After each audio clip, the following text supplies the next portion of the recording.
Okay. Today, in our do's and don'ts of pre-production, we are going to talk about 5 do's and 5 don'ts of pre-production so that you know what to do when you begin your process so that you don't lose your mind. Let's toast to that. Don't lose your mind. Number 1. Wait. Where did you put that? I don't remember. Okay, hold on. So we're gonna go over the do's first.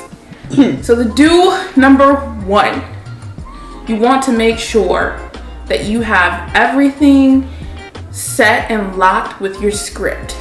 That you have everything that you can think of. I can't use words. Okay, you want to make sure your script is locked and loaded. It's ready to go. It's numbered so that when you go through the rest of the process, meaning shot list, meaning line script, everything else, it's already set and ready to go. This helps us along the way. This sets the foundation for going forwards. Number 2, start as early as you can. Start even in Gary's class. Start prepping for your pre-production or your thesis in general early as possible. I had my script idea since I even was applying for visa before I get here. Start early. Yes. Number 3, backup contingency is your favorite 2 set of words. You have to have backups on backups on backups when it comes to everything. When it comes to people, that means cast and crew. When it comes to shots that you have. When it comes to locations, when it comes to days for your production, you want to have plan A, B, C, maybe even D. Number 4, it's okay to ask for help. You're not supposed to finish everything by yourself. So if you felt overwhelmed at any point, ask for help. Yes, do not suffer in silence. Yes. Number 5, be organized. Be very organized. If you are not an organized person, cling to the most organized person that you know. Annoy the heck out of them. Buy them lunch. Learn everything that you can to be organized. Because in this process, in this class, and in any role in the industry that requires you to be involved with pre-production, that requires you to be involved with anything clerical, you have to be organized. Everything should have its own separate area on your computer in terms of the files. Everything, printed paperwork has to be organized. And you want to make sure that your communications with people are also organized. Your schedule is organized when you're setting up meetings with people. Don't double book yourself. Don't say yes or agree to things when you know that you might not be available or you might be helping someone else. Do not stretch yourself thin. All that falls under the umbrella of being organized. Let's do the don'ts then. Okay.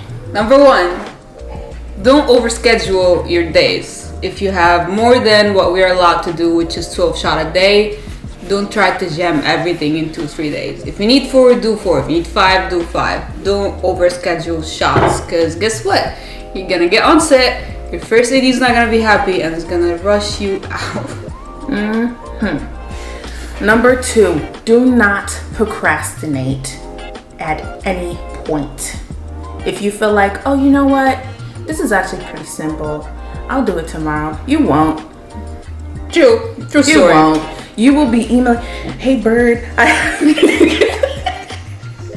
my cat got ran over. Don't do it. You have to. My laptop is freaking out. No, you have to make sure that you space it out, especially someone like me. I get overwhelmed because I'm kind of a perfectionist. So I have to compartmentalize. I have to space things out. I've been that way throughout my entire experience in school in general, and it kind of is a part of my whole process now. So I have to put things in different phases, I guess you could say, so that I know that by the time I get to my result, I'm gonna get what I want. And if you are involved in FT2, yes, you will be tested. So you will have to manage two things at once, and you might even, have a wrench thrown at you on your trail, or like 5,000. So you have to make sure that you are not procrastinating, because it piles up quickly, and you don't want to be put in that position to where you need extra time or extra help, because that's actually a crutch. In real life, that does not happen. So if you want to succeed, make sure that you do not procrastinate and you stay as organized as possible. Which takes us to the last don't do. This is not the last one. Not the last one? Okay. Like We're over 5 minutes. Well, okay. Go. Take us to the next don't do, which is don't do everything by yourself. If you need a co-producer, get a co-producer. If you need a DP and you want to stick to directing, get the DP. If you need extra help, get the extra help, because you're gonna be overwhelmed. If you're doing your FT2 and your thesis at the same time, if you're involved in a big role, don't neglect your thesis for the FT2. Do not, I repeat, do not neglect your thesis for FT2. Okay. We're gonna just stop here because we're over our limit. But this is the last one. I'm gonna get really close here. Don't fix it in post. Don't fix it in post. Do not count on fixing it in post. You do everything that you're supposed to do now, so that it makes an easier process for you in principal production, that's what's Principal photography. In principal photography, so that in post production you don't give yourself an aneurysm trying to figure out how to create thunder or something, lightning, and a thunderstorm, hurricane, or whatever, because you couldn't figure out how to be creative in your pre-production process. That was a very very precise example. That's the point of it. Don't try to fix it in post. If you have to get to that point, yeah. But if you're just breaking, the 180, just doing all this crazy stuff. What does Van say? Motivation. If you don't plan and you just try we'll fix it in post. Godspeed. This has been the do's and don'ts of pre-production with Ira Gali and LANIESHA Owens. Good night.